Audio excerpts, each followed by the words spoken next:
Okay, so we always start off with wins. Let's start off with wins. Who's got some wins they'd like to share with us? Amy. Well, Richard does. He was sharing we were talking about his new $500,000 land listing. So that's a big win. Where'd that listing come from, Richard?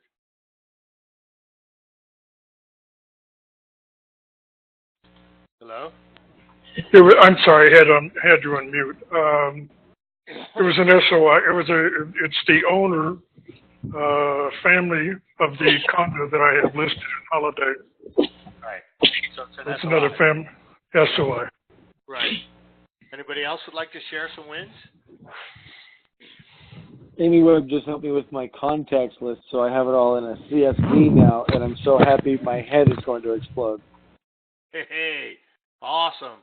So Trevor is as classic realtor, never had his SOI really organized into a fashion that could be marketed to. And so he's been, and of course I've been riding him, I've been riding him hard on that to get his SOI. Amy just it, Rob, I'm telling you. and then Amy's been, Amy's his partner. She's been on top of him too. Because and here's the thing, boys and girls. Once your SOI is set up, it's kind of set and forget. We handle the lion's share of it for you. I mean, but it doesn't mean you don't not call them. But the thing is, if you have them in an organized list, then it's obviously easier to start working them for referrals, right? So, anybody else would like to share some wins?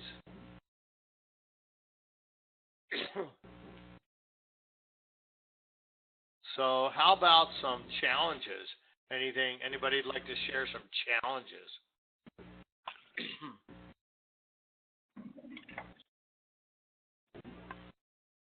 So nobody has any challenges. Everybody jumps up out of bed first thing in the morning, does their meditation, prayer, their exercise, they eat breakfast, they go to the gym, all that kind of stuff, and then they just jump on the phone and start making phone calls. Everybody's got that down? Is that what I'm hearing?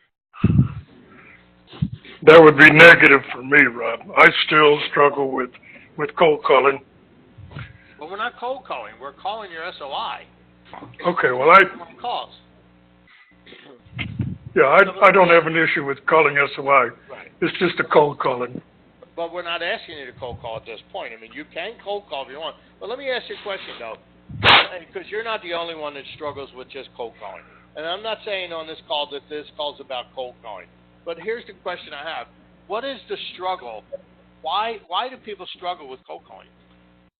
Because I hate getting calls myself. So, okay. So you... Preconceived. Right. Because you hate preconceived ideas. Right. Right. What about calling for sale by owners and expireds? Same principle. Well, but same principle. What, preconceived notion that? Well, I mean, okay, but they're inundated with. So. Why do you think they're inundated? Well, because everybody's using the same list, calling people on expired and FSBO, so they receive many, many phone calls, and you're just one of many. Right. They're inundated because they're live. They're people that have expressed that they want to sell their home. We're in the business of selling homes, looking for leads. That's why they're inundated. To me, a for sale by owner, my definition of a for sale by owner is someone that needs my help so bad that they're willing to run advertisements so that I can find them. Right? An expired listing is someone that needs my help so bad that they made a mistake and chose the wrong agent the previous time, and that they really, really need my help. Those are my definitions. So anyway, we won't spend a lot of time on that. But I just, so most of the reasons that people don't call, and I'm going to tell you the real reason. Okay, the real reason is because we don't like rejection. So when we don't make calls, it's because we don't want rejection. Rejection is how we interpret rejection from a deep down when we were little kids, whatever kind of DNA type of primal thing going on, is we think we're not being loved.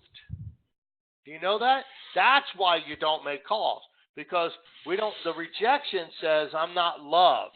And one of the basic human needs is to be loved, right? So that's why, like, babies in the ICU, in infant ICUs, nurses sit around half the day holding these babies, because it is a scientific fact that the babies that aren't loved in these ICUs will die. It's a scientific fact. So it's a basic human need to be loved. And when rejection, we take rejection as not being loved. And the reality is, they're not rejecting you, they're rejecting the idea. They may not be interested in they may not be interested in selling, they may not be interested in paying a commission, but that's not rejecting you. That's not a lack of love. Everybody in this call is loved by somebody. If not, get a dog, right? Get a dog.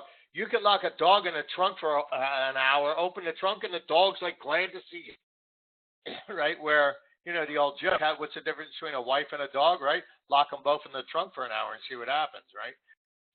One of them's going to come out and hitting you, and the other one's going to come out loving you, right?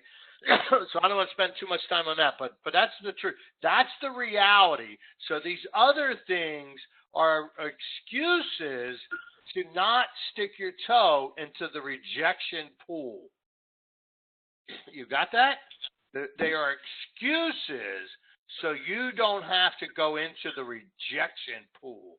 And I hear it, I'm telling you, this has nothing to do with them not loving you. They don't even know you, right? So it's not about love. So I need you to get past that. So anyway. Hey, Rob.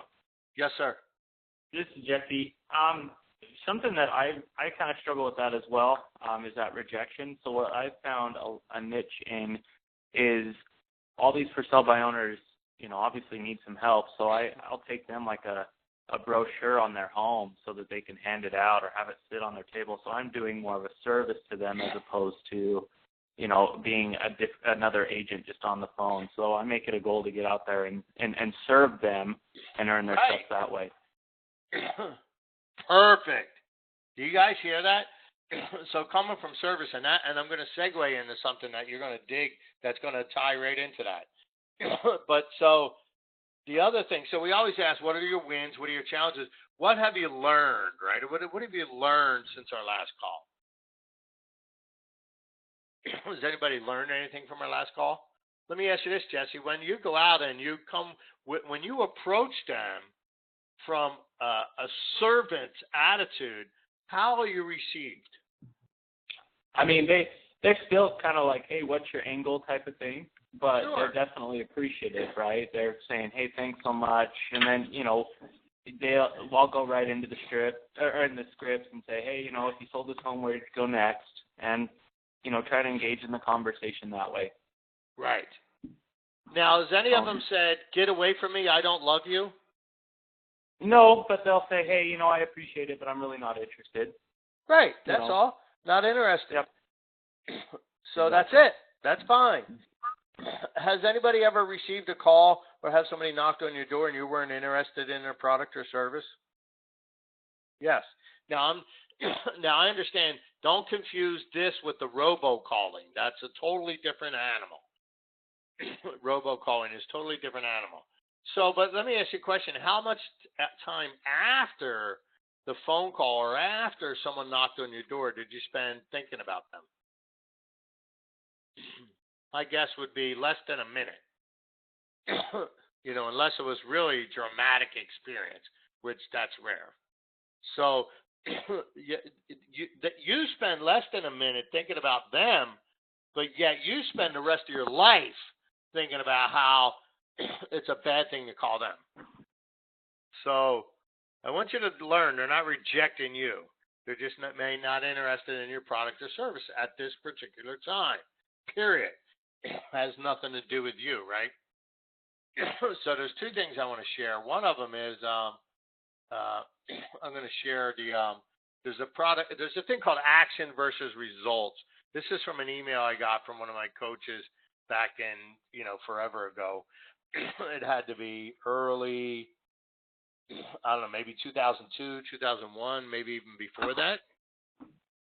But it's called action versus results, right? And this is for everybody that's in the productive agent that's doing their lead generation or appointment setting sessions on a daily basis, right? Some of you have heard me say this. Some of you have heard me read this more than once. However, you need to hear it again, right? So, action versus results. Everyone wants and expects results. At the same time, we must be patient. Okay? Sometimes we get instant results, and sometimes results may take months. Either one is normal and perfect. You have to maintain the belief in yourself and the belief in the system to manifest results. One challenge you will have in this program is expecting results and at the same time not being attached to them. Right? That's the phone calls. When somebody rejects you, you're attached. Right? You're being attached. So let me finish. Let me go on. So let me give you a quick thought from Wayne Dyer on attachment to results. And then toward the end, this will talk about what Jesse was talking about. So it says surrender to the process. You must let go and surrender to the actual process. Forget about the result, the reward, the money, the trophy, the accolades, and put your mind and your physical body totally into the experience at hand. It is not that difficult to achieve. If you choose to stay with results rather than process, you can produce for yourself envy, jealousy, and discord. If you make the shift, you can create flow, which leads to prosperity and the awareness of personal miracles in your performances. How do you surrender? Just let go. Don't strain to achieve. Instead, enjoy the process of the work that you are doing. The results will come independent of your striving for them. When your mind is on the result rather than what you are doing, you create an inner discord that blocks any and all possibilities for miracles to show up. And here's this summarize this whole thing.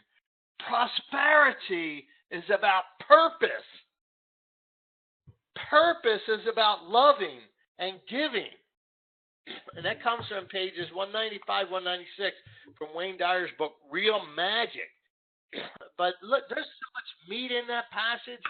Wow, right? When you are attached, right? When you are attached to what's going on, to the results, rather than just enjoying the process. When you're attached to the results, you can create an inner discord. You create jealousy and all that, and just envy and just like, but when you make the shift to just serve, but at the end, right, prosperity is about purpose. I mean, this is how I built this company. My purpose is what? What is my purpose? My purpose is to serve you. I serve you, the agent. That's my purpose. Prosperity is about purpose. Purpose is about loving and giving. Do you get that?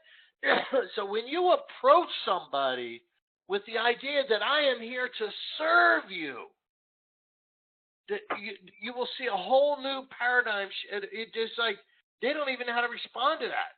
But the response, the ultimate response to service, to like unconditional serving, is actually submission. I'm going to submit to that.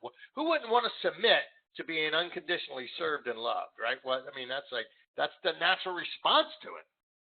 So, but not everybody's in the market for what you're selling, or at this particular time, and that's okay. They're not rejecting you. They're not like not loving you.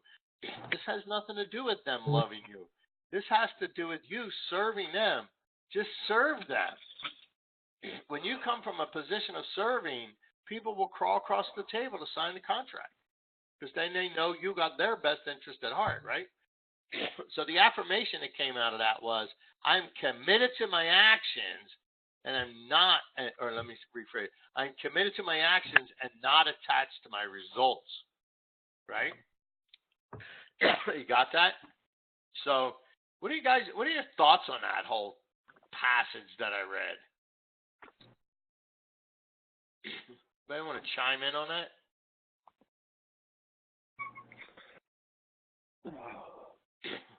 Anybody? Bueller? So, well, anyway. So, Rob, I think that's what it's all about.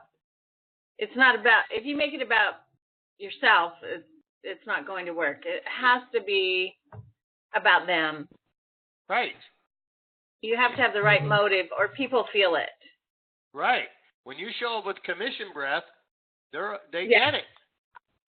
They feel it. You become one of those salesmen or people that sell MLMs and Right. you don't want to answer their phone calls or talk to them. If it's about them and you just care about them, the business comes. Right, it just shows up as a result. Right, it'll show up. So when your mind is on the result rather than what you're doing, you create an inner discord, right? But when you surrender, if you make the shift, you can create flow, which leads to prosperity and awareness of personal miracles in your performances. You get that? So I really, really want you to get that. Even when it's calling your SOI and just talking to them, So just be genuinely concerned about your SOI. How many people on this call believe that I am genuinely concerned about you and your success? Oh, absolutely. Is there Count me in. Is there anybody that believes that I'm not? I'm in on that. Right. Are you attracted to that? Very much so. Yeah, let's make it freaking. I'm so excited about this year. I can't even see shit. Right. You need to wear shades. Right? The future's so bright, you got to wear shades. I like Right? the commitment, though, the fact that it makes it less difficult to. Things that are tedious jobs you don't like to do seem less bad when you're committed to them and just you submit it. Right, just do it anyway. I mean, we've all had worse jobs than this. Rudy, are you on the call by any chance? Rudy was a steel worker. He'd work 10, 12 hours a day. He said he'd go home from work, sit down in the chair, and fall asleep. Wake up the next day and do it again. This is nothing, right? Imagine being an iron worker compared to this, getting up and working for 2 hours. Come on. Right? Right. Absolutely. So I want you to guys get that. So go ahead, somebody. Go ahead. I did. It's Barbara. I see the results focus as a huge distraction. That's Right. the way I look at it. It's just a Right. big distraction. So put it behind you and do what you need to do. Just move forward. Do what you're supposed to be doing. Every day. And the results will show up. I just read, or listened, I should say, I just finished listening to a book called The Compound Effect, which you guys will always hear me say, the accumulation effect, right? So the compound effect is always at work. If you are not doing what you're supposed to be doing, the compound effect is at work. If you're doing what you are supposed to be doing, the compound effect is at work. And the compound effect is like this, right? So, you eat. If you don't eat the right foods, for a day, you're not going to gain weight, right? But if you just eat a small amounts of the wrong foods for 18 months, 2 years, next thing you know, you're 30, 40 pounds overweight. It's a compound effect, right? Same thing with exercise. You don't just exercise one time and now all of a sudden you're in shape. It's an accumulation of exercise. You don't go to the gym once a week for 5-6 hours. You go to the gym every day for 45 minutes or an hour, whatever. It's the accumulation of doing the right things that becomes success. And that's always, I've always said it. Success is just a series of doing the right things every day. It's just an accumulation of doing little things. Massive success is doing little things every day. Massive, right? It's interesting. Little things every day, massive, right? Have you ever heard the thing? If I'm going to give you two choices. If I give you a choice of $3 million cash, or I'm going to start out on day one and give you a penny and then every day we're going to double it. So day 1 you get a penny, day 2 you get 2, day 3 you get 4 cents, right? Day 4, the next day you get 8 cents, and you get 16 cents. If I gave you the choice of the penny being doubled or $3 million cash, which one would you take? After 30 days, I think it comes out to like $10 million. Right? Mhm. It's the miracle of compounding. Right? So this thing is, you've got to do this day in, day out, right? Just till it becomes a habit.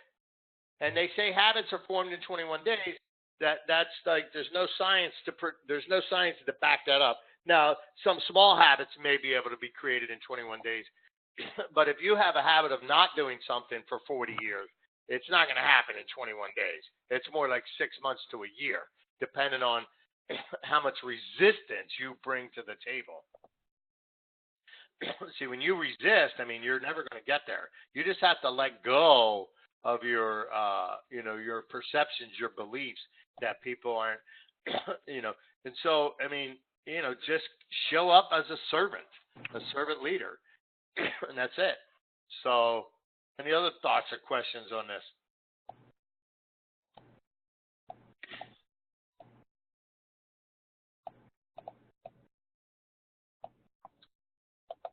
Not. So, well, I'm going to go ahead. There was something else I wanted to, and it squirreled on me, but oh well. Anyway, so just stick to the basics, right? Make sure you call a couple SOI every day. Make sure you send a couple text messages to SOIs every day. Experiment with it. Hey, I got a family that's looking for a property, having a hard time finding one. Who do you know that's considering selling? Just a text to a couple people. Don't bulk text, because if you get bulk responses, then you're not going to be able to respond to them in a timely manner. So just do a couple a day. Send out 3 handwritten cards every day. 3 handwritten cards every day, right? How hard is that? Is anybody on this call not capable of sending out 3 handwritten cards a day? I didn't think so. So I want you to just stick to the basics, right? But you got to come with a servant's heart. You exist to serve them. That's it. So unless anybody has any questions or thoughts, I'm going to go ahead and end the call. Anybody? I appreciate Jesse's suggestion to send, to use the flyer with a for sale by owner. In fact, there's a for sale by owner in my neighborhood. I think I'm going to try it. Right, just knock on the door. When I used to call up for sale by owners, I would say, I would deviate from the script a little bit, but that was after I mastered the scripts, right? So I'm not giving anybody on here permission to deviate from the scripts until they're mastered, right? And when I say mastered, meaning you could just say the script without thinking, right? So I would just call and say, hey, I'm just calling about the property for sale. Are you the owner? And they go, yeah. And I go, okay, hey, my name is Rob Aubrey, and I am a real estate agent here in town. And I was wondering, how can I serve you? And that would just like discombobulate them, right? Because everybody else calls them up and makes them wrong for trying to do it themselves. And I would just literally say, how can I help you? How can I serve you? And they would just like, they would have, they'd mumble something. And then it just gave me the chance to ask the next question. Because, see, they go to productivity school, right? This is this class I want everybody to go to in March. And I'm working on that. So I'm going to send out an email on that to get feedback on. If we get 10 to go under one credit card, which means you pay me, I'll make the payment, then we save $100 each. So, it's just that when you master those scripts, so the thing is, I call that productivity school. But here's the thing.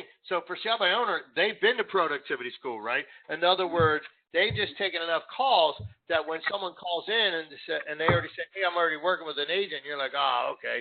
And you hung up. So that worked one time. So they start using it. So they start learning their own script. And then when you come up with a different opening, you just screwed their script all up. Well, how can I be of service to you? And they're like, well, I don't know. Oh, I don't need any help right now. Oh, okay, great. Hey, I'm curious, when you saw this, where are you guys going? Right? What am I doing by saying that? I'm going for why, when, and where. Because if I'm on the phone with them my first objective is to find out why, when, and where. Of course, I'd love to set an appointment. If you think you're going to call for sale by owner, set it, and they're going to go, Rob, I've been waiting for your call. Come meet me tonight at 6. Bring a listing contract. Well, that's not going to happen, right? I mean, is it possible? Yes. However, so what I always used a phone call for was a filter to see who I didn't want to follow up with. I only was looking for the motivated people. If I can get the why, when, and where questions, then I tracked, and then I kept those that I wanted to follow up with, and that's all I followed up with. I put them on my follow-up system, and I stayed on them like white on rice until I could get it, Either that or they listed it with somebody else. They sold it or listed it. So, I just kept with them if I knew they were highly motivated. If they weren't highly motivated, I didn't put them on my list. That filtered them out. So, anyway, all right. That's all I got, boys and girls. So, unless you have any questions right now, one last chance. All right. Have an awesome day. Thank you. Thanks, Rob. Thank you. Bye. Thank you, Rob.